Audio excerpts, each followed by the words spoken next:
evening. Welcome to the show. I'm Regina Lay. I'm Pauline Verzosa. And I'm Shawn Yao. Tonight's big stories. Immigration authorities fly to Indonesia to escort back two of Alice Guo's companions, her sister Sheila and Lucky South 99 representatives Cassandra Ong. The two women are now detained and will undergo inquest. And the Department of Justice says both Sheila Guo and Cassandra Ong will be charged with immigration violations. We'll discuss this further with Santa Rosa, Laguna Congressman Dan Fernandez, who chairs the House Committee on Public Order and Safety. And Vice President Sara Duterte denies that the book she authored was plagiarized. She also says that she will be writing another book, this time about betrayal.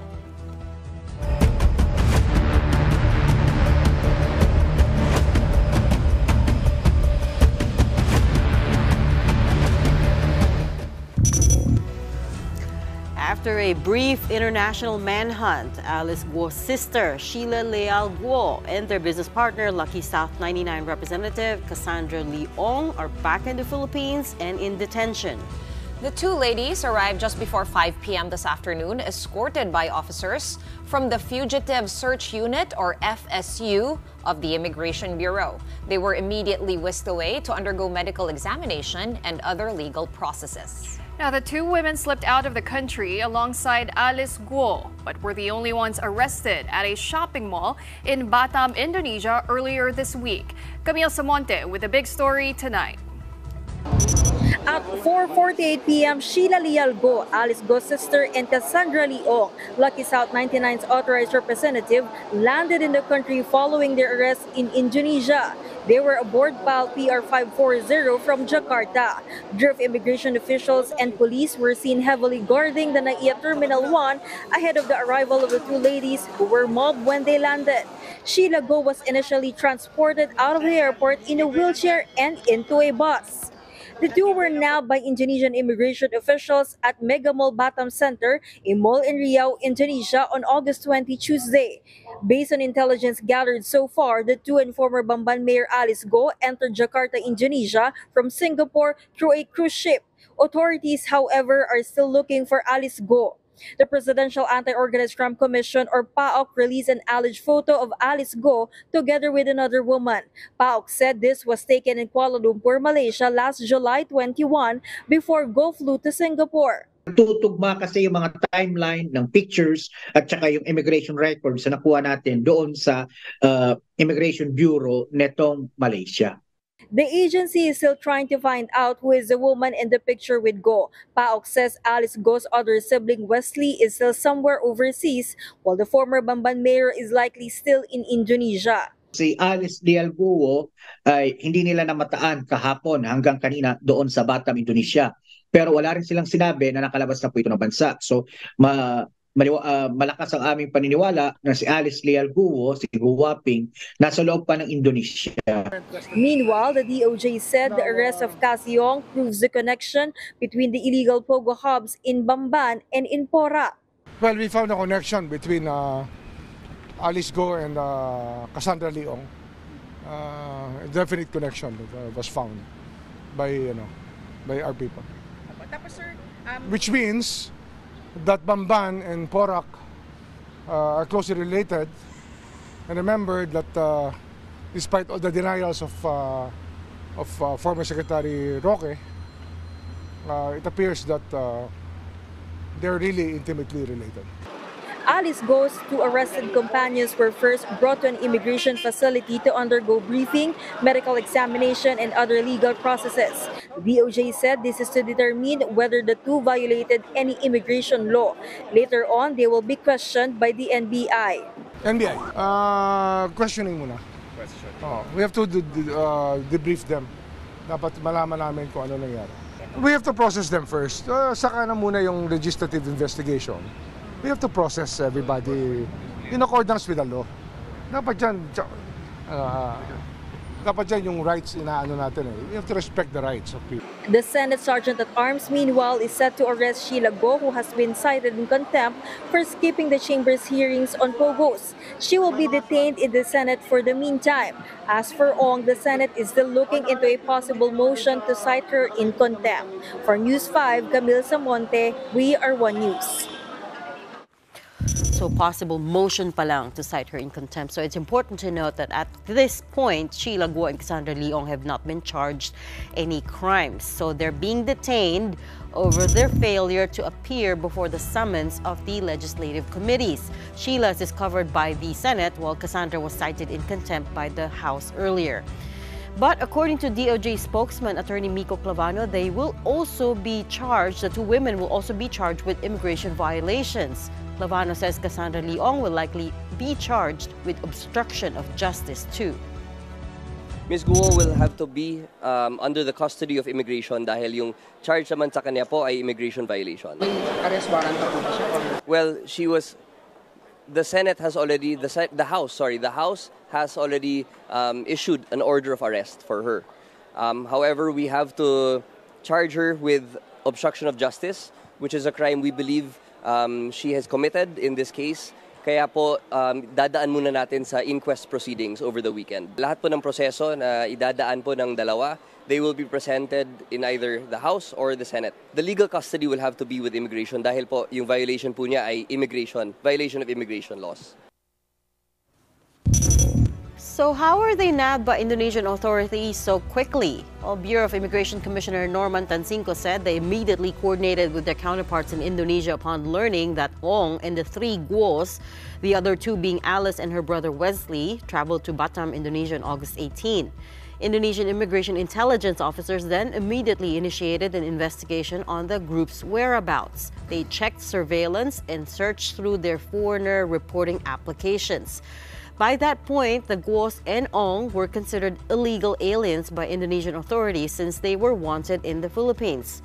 The women were captured at Mega Mall Batam Center, a mall in Riau, Indonesia, on the morning of Wednesday, August 21. Indonesian officers then detained them while waiting for Philippine immigration officials to arrive to escort the women back. Indonesian officers also said that there was a person named ZJ, a Singaporean citizen who booked 4 rooms at the Harris Hotel Batam Center for the last 3 days for their group. It was also found that Sheila Guo is 40 years old, while Cassandra Ong is 24. Let's get some more updates on this still developing story. Allow me to bring in News 5's Brian Basa. Brian, hi. Good evening. Where are you right now? Are you at outside the BI, the Bureau of Immigration in Intramuros? Yes, Shawn, good evening, ladies. The waiting game continues here at the Immigration Bureau headquarters in Intramuros. What we know so far from Justice Assistant Secretary Miko Clavano, Sheila Guo and Cassandra Ong will be transferred to the custody of the National Bureau of Investigation. Like you reported earlier, they're facing separate charges. Sheila Guo, Alice's sister, will be charged with immigration violations. Cassandra Ong will be charged with obstruction of justice and passport law violation and other crimes. PAOCC Clavano says the two were brought to the Immigration Bureau after their arrest so they could undergo due process before they appear at the House of Representatives and the Senate. Sheila Guo is facing an arrest order from the Senate, while Cassandra Ong is facing the same from the House. Ladies. Brian, can we clarify? So after the Bureau of Immigration, they will be going to the NBI, which is in Quezon City. Now, earlier, DOJ Assistant Secretary Clavano had said na baka abutin sila ng buong weekend dyan. As we know, tomorrow is a long weekend, Monday also no work. What will happen to them? Will the processes be put on hold because it is a weekend tomorrow, or a long weekend and holiday tomorrow? Or will the authorities be working overtime to attend to this? Let's go with the latter because the reason actually why they are going to be transferred to the custody of NBI is because if we heard it correctly earlier, tapos na ang inquest proceedings at ang medical examination kina Cassandra Ong at kay Sheila Guo. That's why they will be transferred immediately to the NBI because that's the original plan. After all, NBI will be taking custody of the two cohorts of dismissed Bamban Mayor Alice Guo. Ang hinihintay lang kanina actually was the presence of a lawyer of their choice. Kanina we saw Attorney Ferdinand Topacio. He will be representing Cassandra Ong. We do not know yet, no word yet on who will be representing Sheila Guo. Back to you. Were you able to see either of the ladies, Cassandra Ong or Sheila Lay Guo? How did they seem to look? We have, of course, seen the photos that they released nung naka-face mask sila. We've also seen some video clips. One of them, of course, in a wheelchair after feeling faint. How are they now? That's right, Shawn. Yung naka-wheelchair, siya si Sheila Guo. Siya yung sinasabi na paulat na nahihilo o yung sumama yung pakiramdam kanina. According to Assistant Secretary Clavano, she must have been overwhelmed by the intense media presence earlier at the NAIA Terminal 1. Clavano says Sheila Guo might have not expected na maraming taong naghihintay sa pagbabalik nila sa Pilipinas. Kaya nagkaganon yung kanyang kondisyon. But he assures or he guarantees the media that Sheila Guo and Cassandra Ong are both in a stable medical condition. That's why they're ready to be transferred to the NBI. They were quickly escorted, though, away from the media and into the Immigration Bureau headquarters. That's why it was a bit difficult to catch a glimpse of the two because of the tight security, the heavy security, and the volume. Really, the number of officials who were there to escort them from the airport up to here at the Immigration Bureau headquarters. Ladies. Actually, Brian, just one last very quick question. I know you also joined the convoy. Give us a sense of how many people were there really? And I mean, we can see the videos, some of the shots that were taken on cell phones. It looks like there's a bit of a crush nga around them, right?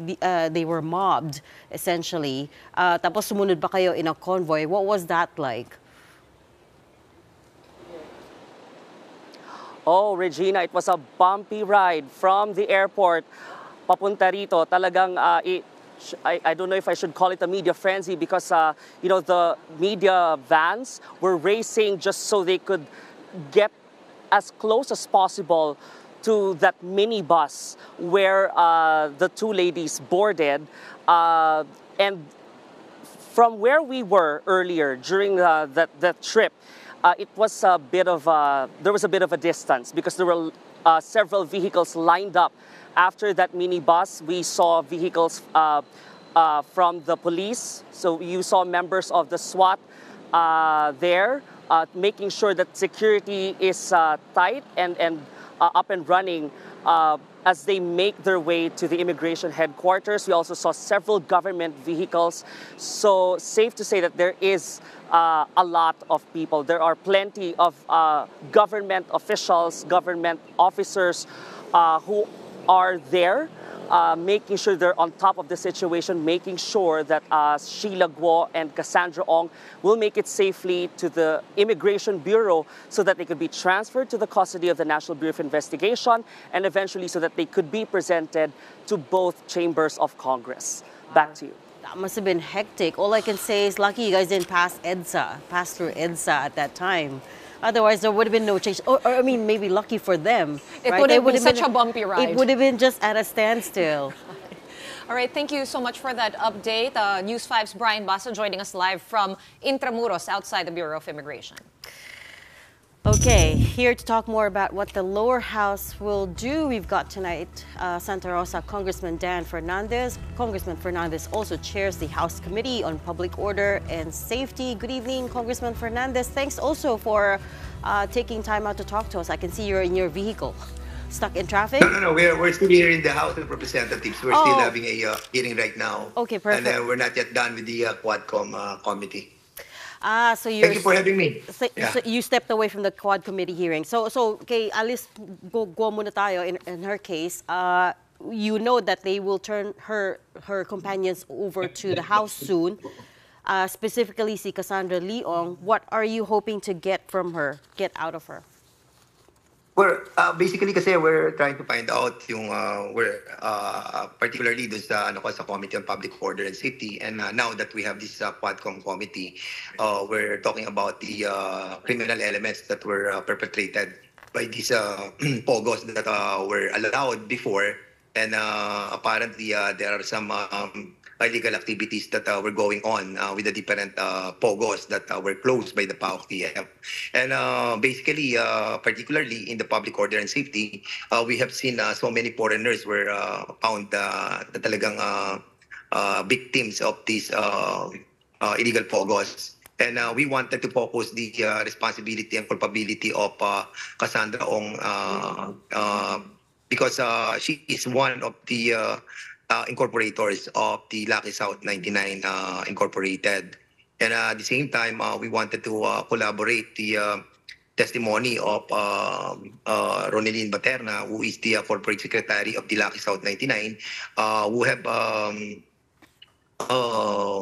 manifested in here that she was ordered by Cassandra to issue several checks amounting to millions of pesos. And we wanted to find out where this money came from. And apparently, as when we visited the Lucky South 99 in Porac and also in Banban, which were all connected, we found out several places where maybe drugs were already been found, and that's the reason why we created this quadcom committee in order to find out the different issues that were all interconnected. Right. That's exactly the interconnection I wanted to focus a bit on, Kong Dan. Of course, if you're watching this whole chase, and now that we have Sheila Guo and Cassandra Ong back here, like I, for one, was kind of shocked to see that, oh, this is finally connected. And now the public can see that they actually do know each other, even though the other one is connected to Bamban more. And then Cassandra Ong is of course, more associated with Lucky South in Porac, Pampanga.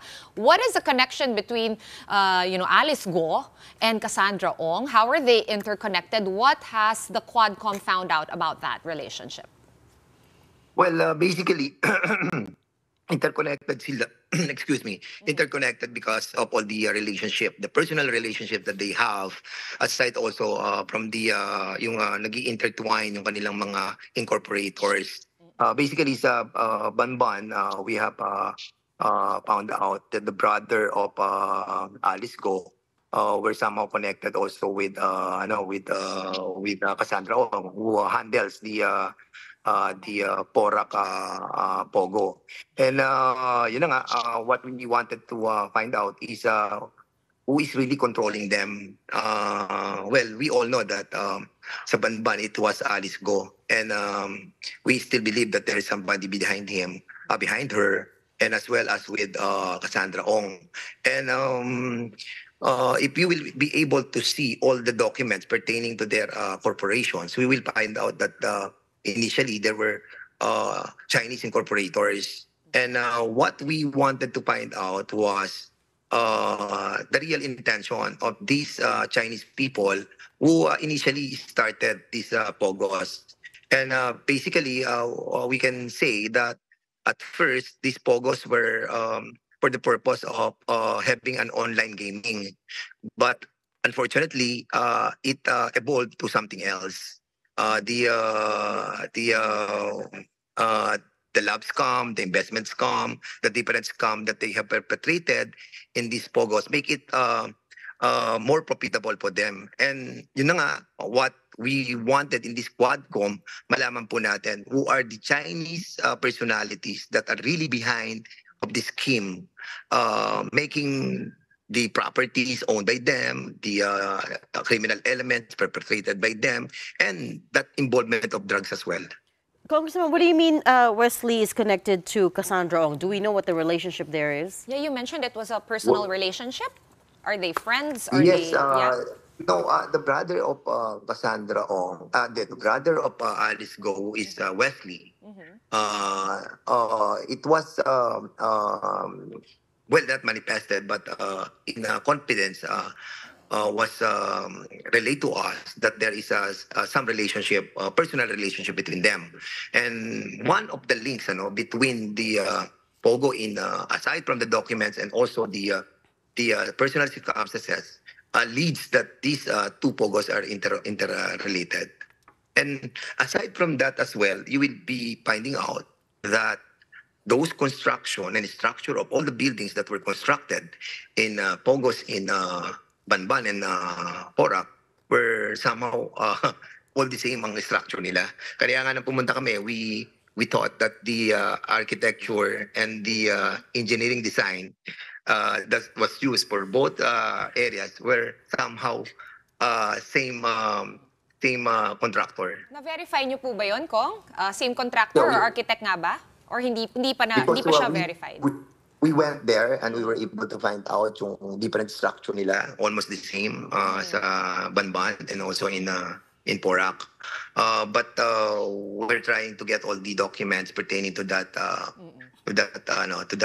issue that it is that they have the same but for sure ang kanila pong contractor is Chinese. Ang kanilang architecture is also Chinese guy. Okay, Congressman, with this latest development, do you think it's only a matter of time before Alice Guo is found, or do you think this will just push her further into hiding? Well, for sure, lumiliit na mundo niya. And maybe she will still hide, but of course, eventually we will be able to capture her. And piece of advice to her that maybe it's better for her to cooperate with the Philippine government, because I'm pretty sure there's a much bigger forces that are really trying to find her. And at least kung nasa government side na po siya, ang Philippine government, we can protect her. And we will be able to find out, of course, who's the people behind her. Okay. Kong Dan, with regard to, balikan natin, no? You mentioned the Quadcom hearing is still ongoing. It is past 8:30 p.m. Until what time are you guys planning to go? May plano po ba kayo din hantayin si Cassandra na dumating po dyan sa premises po ng house? No. Wala naman po. We're talking a lot of things about yung issues sa EJK and also yung mga different properties that was secured by the Whirlwind Corporation and the Lucky South 99. Actually, we will be trying to secure the presence of Cassandra on Tuesday, most likely on Tuesday, because we will be having a Quadcom committee hearing on Tuesday. So no rush for her to be here, and we will be respecting the approach of the OJ to gather first all the information that they wanted to get from Cassandra Leong. I was watching the proceedings this afternoon, actually. It's pretty long. But I know you already cited former spokesman Harry Roque in contempt for lying about why he missed the first hearing, and you're looking to detain him for the next 24 hours. Are you not getting what you need or what you think should be the truth from out of Mr. Roque?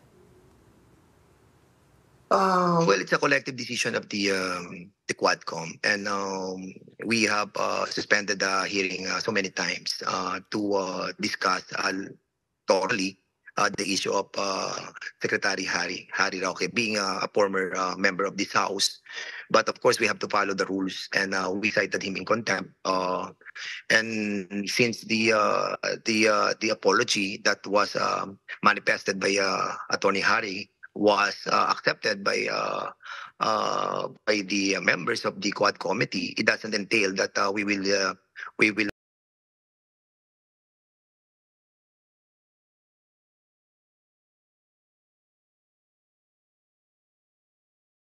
Harry Roque. Attorney Roque is, of course, the one who accompanied Cassandra Leong to PAGCOR, as narrated by PAGCOR Chair Al Tenco. Are you also looking to draw out that connection? Well, yes. Established naman po here in Congress that the client and a lawyer and a client relationship was there, citing different provisions of the Supreme Court. Marami na po mga decision ng Supreme Court telling us that once that you have started a consultation, even without a proper documentation, it starts already a client and a lawyer relationship.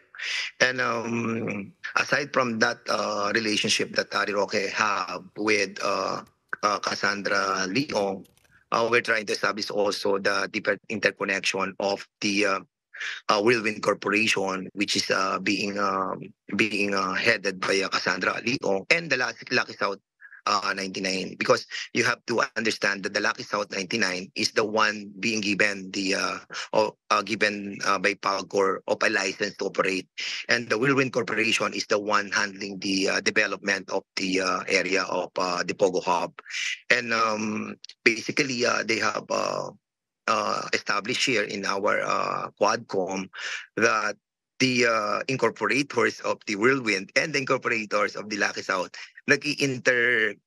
twine yung kanilang mga incorporators, and thereby trying to solicit a deception, not only to the government but to the public in totality. So bali we wanted to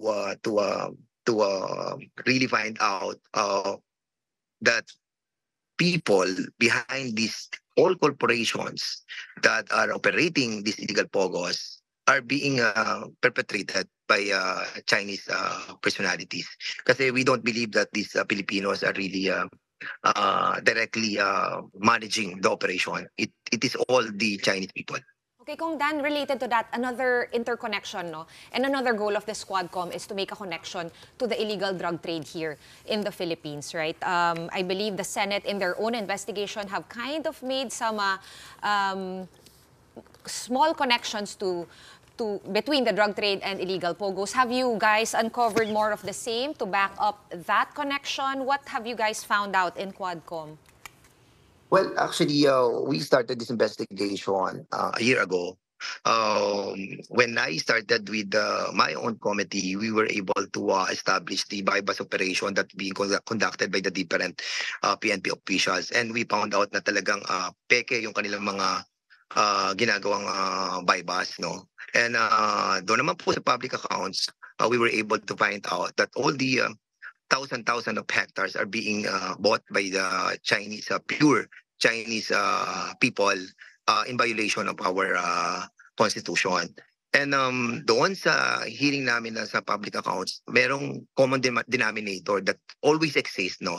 Ito yung si Michael Yang. And Michael Yang is we all know a presidential advisor of the former President Duterte, and at the same time he was accused of so many illegal drug trade. And during the investigation of the dangerous drugs, we were able also to investigate or find out that there is also a Michael Yang that always exists. So basically doon po nag-focus yung aming investigation, why there are common denominator between these four committees, and it involves the buying of properties by the foreigners, by the Chinese, and trying to import illegal drugs with this person as well, Michael Yang. And doon naman sa Pogo that I am investigating under my committee, the brother of Michael Yang is having a bank transaction with Alice Go. So malilink mo na yung drugs that are being forced to enter in our country with these pogos that are being established in our different parts of this country. And basically, we are so happy that these pogos were stopped dahil at least may stop na po natin yung illegal elements that were perpetrated, and at the same time itong exchange of different money that entails different kind of criminal elements. I know that you're also inviting the former president to your next hearing, so we'll keep an eye out for that. We'll leave that there for tonight. Thank you so much for stepping away from the committee hearings for us. That was Santa Rosa Representative and House Public Order and Safety Panel Chair, Congressman Dan Fernandez. Meanwhile, the Presidential Anti-Organized Crime Commission filed a motion to block Alice Guo's counter-affidavit at the DOJ. PAOCC said it's doubtful Guo appeared before the notary public last week, so the document is not valid. Kami ay hindi naniniwala that she physically appeared before Attorney Elmer Galicia, no? Na para i-subscribe, mag-swear doon sa kanyang counter-affidavit tinatawag. So, we're asking the panel of prosecutors to throw out that particular counter affidavit. Now, Guo is facing a qualified human trafficking complaint filed by PAOCC and the PNP, aside from tax evasion filed by the BIR. Her team today also filed an appeal to COMELEC to extend the deadline for her to file her counter affidavit, this time over the charges that she misrepresented herself as a Filipino in her voting records. The deadline to file was supposed to be August 27, but now they're asking for an extension until September 1st. After this quick break, publishers are raising concerns over the children's book authored by Vice President Sara Duterte. One of them is China Patria de Vera, whom we will be speaking to when the big story returns. Don't miss that conversation. Keep it here on One News.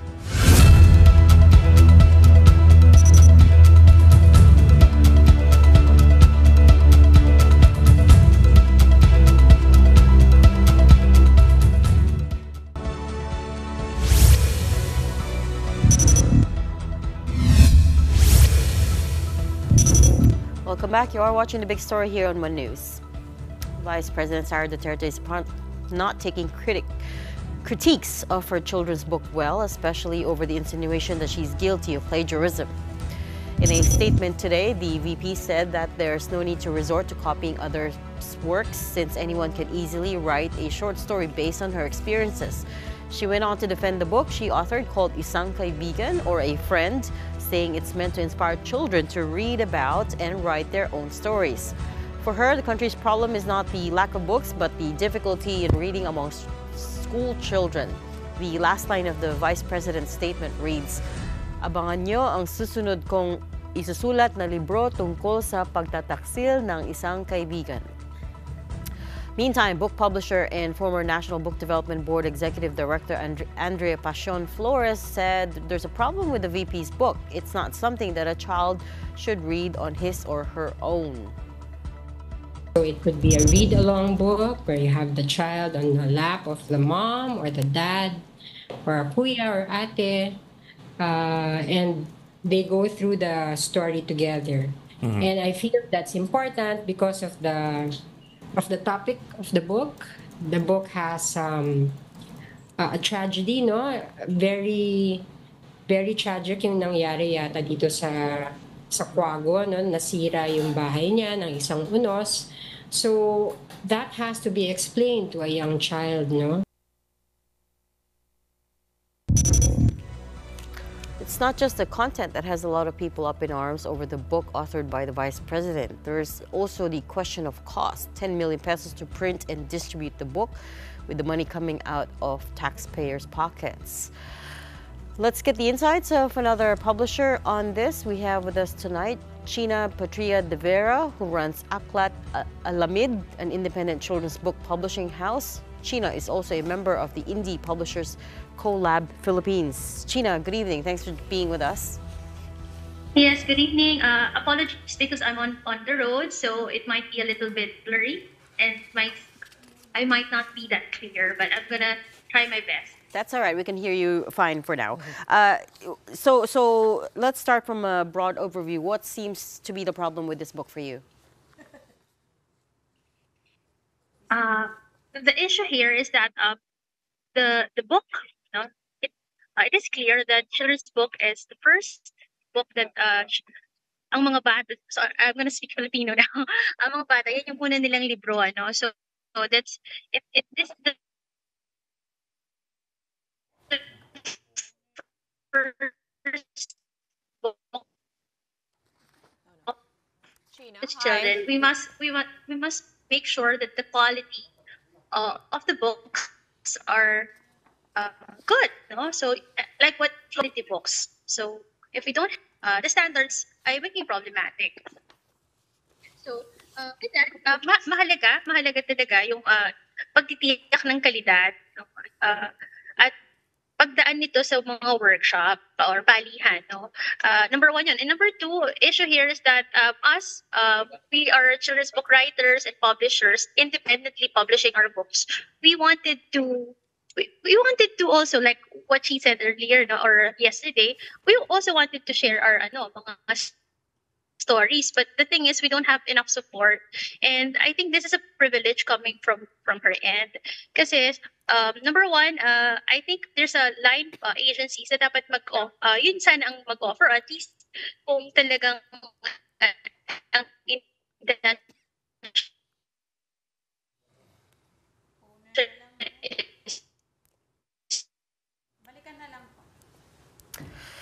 Okay, the line is not holding up well while she's in transit. Nevertheless, I think we got what we needed out of her. She believes that the vice president is abusing her privilege, being a high-ranking government official, and that it did not follow the usual process for children's book vetting.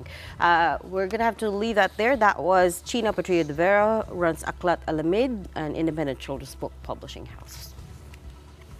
All right, now on to another Duterte. This time, the vice president's father, former President Rodrigo Duterte, being tagged in the murder of 3 alleged drug lords. The supposed hitmen, detainees of a prison located in the Duterte's bailiwick, Davao. The full story from Marian Enriquez. They're the so-called new witnesses of the House Squad Committee.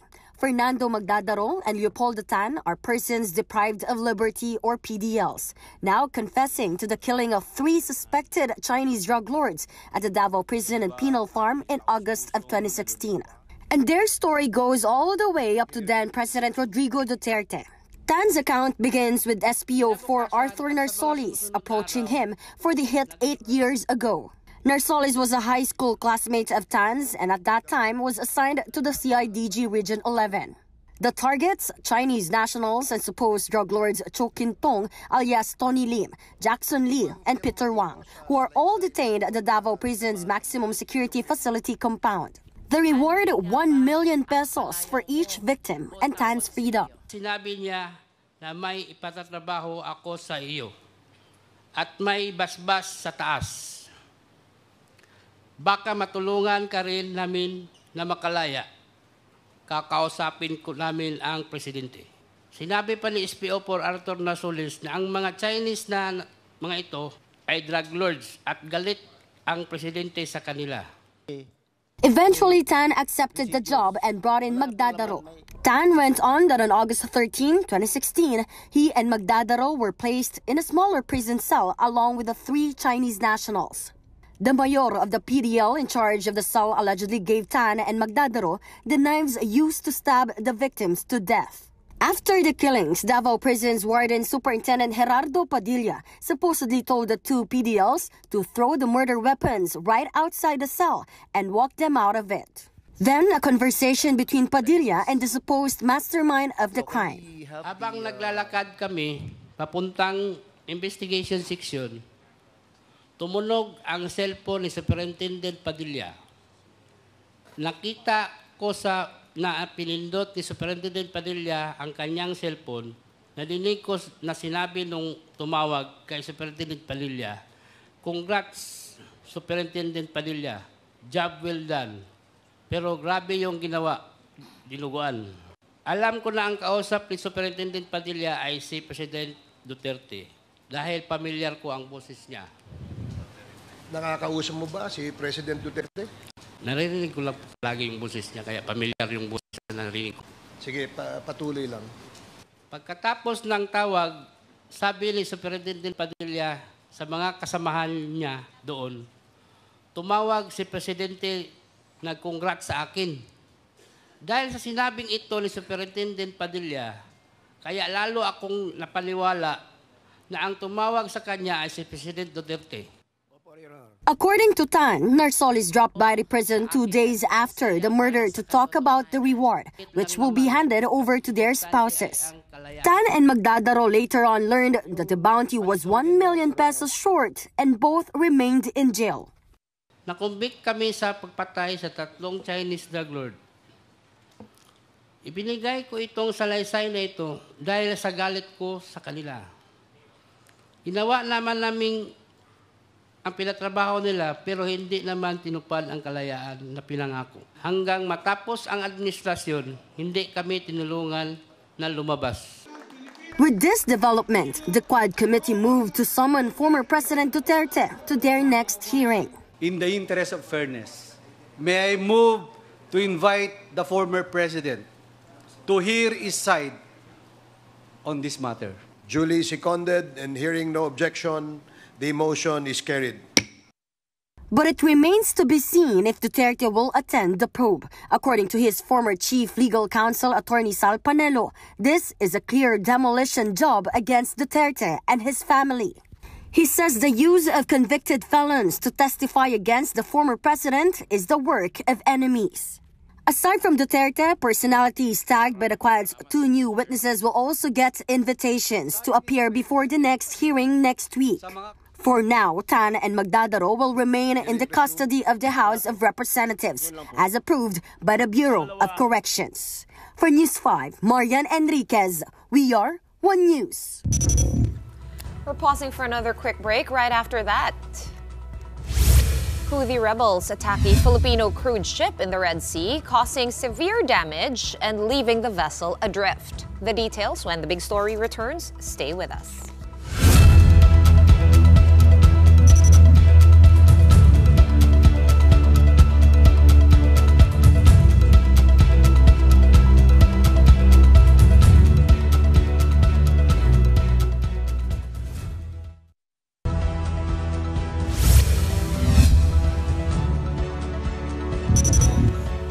Welcome back. You're still watching the big story here on One News.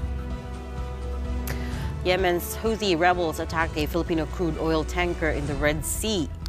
The Greek-flagged MT Sonyon was reportedly hit by 3 missiles that damaged the engine of the ship. With no power, the ship remained adrift and was unable to continue its voyage. The Department of Migrant Workers assured public that the 23 Filipino crew were safe after naval forces came to the aid of the stricken ship. This is the 9th Houthi sea attack that directly affected Filipino seafarers. Last November, 17 Filipinos were taken hostage after the Houthis seized their ship in the Red Sea. The government continues to negotiate for their release. And 2 cities in Metro Manila have reached their alert threshold for dengue cases. Now, what does an alert threshold actually mean? Ayon nga dun sa termino na alert threshold, ito ay nagtatawag na ng pansin sa ating mga local health officials na huy, may kailangan ng gawin or meron ng sitwasyon na maaaring namumuo. So pag sinabing lumampas sa alert threshold, hindi pa siya necessarily epidemic. Mandaluyong and Marikina have seen spikes in cases, with Marikina logging 429 cases from January to August 10 from 279 cases during the same period last year. Mandaluyong, meanwhile, has recorded 226 cases for the same period. As for the entire NCR, 10,102 cases have been recorded. Most patients are children between 5 to 9 years old. The DOH has so far recorded 150,354 dengue cases nationwide.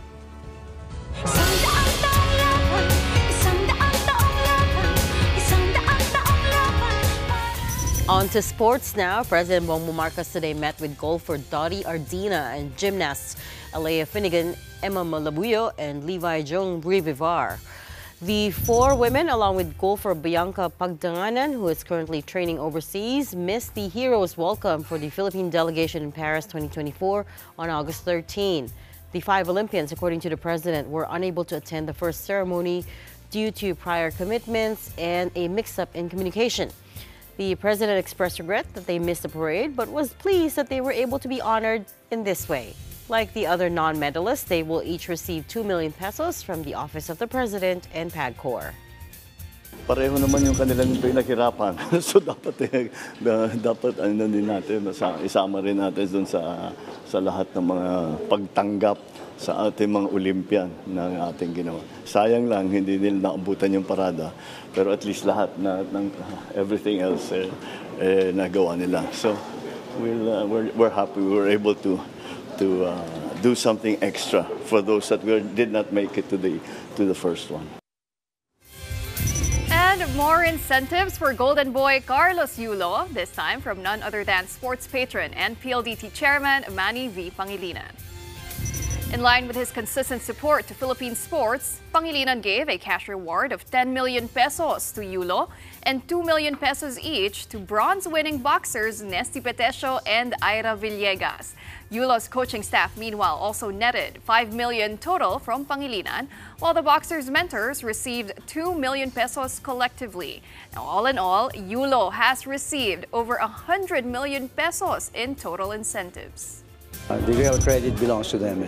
So it's their effort, it's their discipline, it's their sacrifice. Since 2016, we've been there, and despite his performance in Tokyo, we stood behind him because we felt that he had the potential to, at the time, from the very start to win a medal for the Philippines.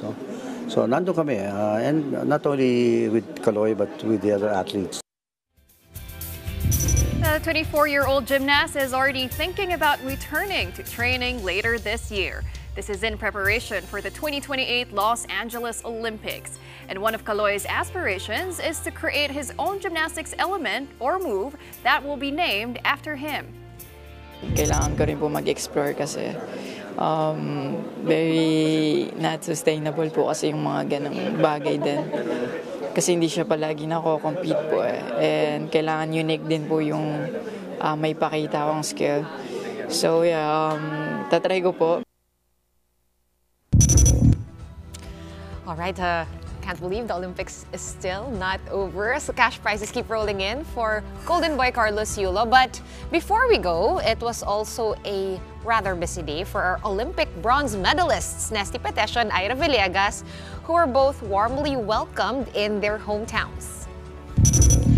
Petesio reunited with her family after arriving in Davao City before attending a homecoming event organized by the local government unit of Santa Cruz in Davao del Sur. A short program was held to celebrate Petesio's achievement. She was also presented with a certificate of appreciation and a cash donation totaling 850,000 pesos. This was contributed by LGU employees. Nesty expressed her gratitude to her family and to everyone who has supported her career. For now, Nesty intends to take a break from boxing until December. Maraming salamat po sa inyong lahat, lalo na sa pagpupuyat ninyo nung madaling araw yung labang ko. Suportahan niyo po ako patungong LA. And fellow bronze medalist Ira Villegas was also given a hero's welcome in Tacloban. Villegas also toured the downtown area, heading towards San Jose and then returning to City Hall. The LGU of Tacloban presented the Olympic bronze medalist with a 2 million peso incentive. Thank you, sobrang suportahan natin yung tanang Taclobanon yung waray-waray, labinaan. Nagkita lang mula, bisan madaling araw na. Share ko lang pa, hatanan ko nga mag-a-athlete. May pangarap ko bilang athlete. Never stop dreaming ko, pero yun nga, work and prayer. Ira, of course, I just remembered reading that she plans to share some of her prize money to help less fortunate boxers. That's wonderful. Yeah, like with uniforms and whatnot. I find it so poetic that we ended the show with a hero's welcome and started it with the fugitive's welcome, shall we say? Isn't it? So at the end of the show, we were seeing images of the Olympians coming home, coming back home, being welcomed like heroes. And at the start of it, with images at the start of the show, we opened with, crazy airport scenes awaiting the arrival of. If you had no context, and if your TV set was on mute, you would be confused as to what was happening. Yeah, maybe if you were a visitor and you hadn't followed the news, you'd be wondering, why is it so chaotic? Why are people always mobbing other people in the Philippines? But it's pretty funny. But I like also what you said about how nice it was for President Marcos to still host a separate welcome ceremony for the gymnasts. Yeah, it was really nice of him, He didn't have to do that. He could have just handed them the cash somehow.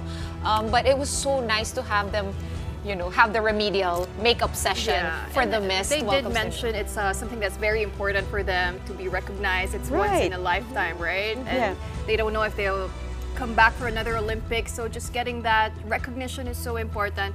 And I also liked the athletes, Nesty, Ira, and Kaloy taking a much-deserved break. They did say they're taking a break until December. So, you know, after years and years of always training, I guess. But you know what's weird about that? Is if I was, I don't know, maybe I don't have the Olympic mindset, but I would not go back to training in December. I would probably wait till January, along with the rest of the resolution. Enjoy Christmas, that's right. Enjoy all the feasting, that's right. You've earned it. That's right, that's right. But lovely to see all our Olympians getting recognized, getting, and also the additional incentives for Carlos and his coaching team. I hope it does, you know, get passed around, gets filtered through to everyone who helped him win the double gold.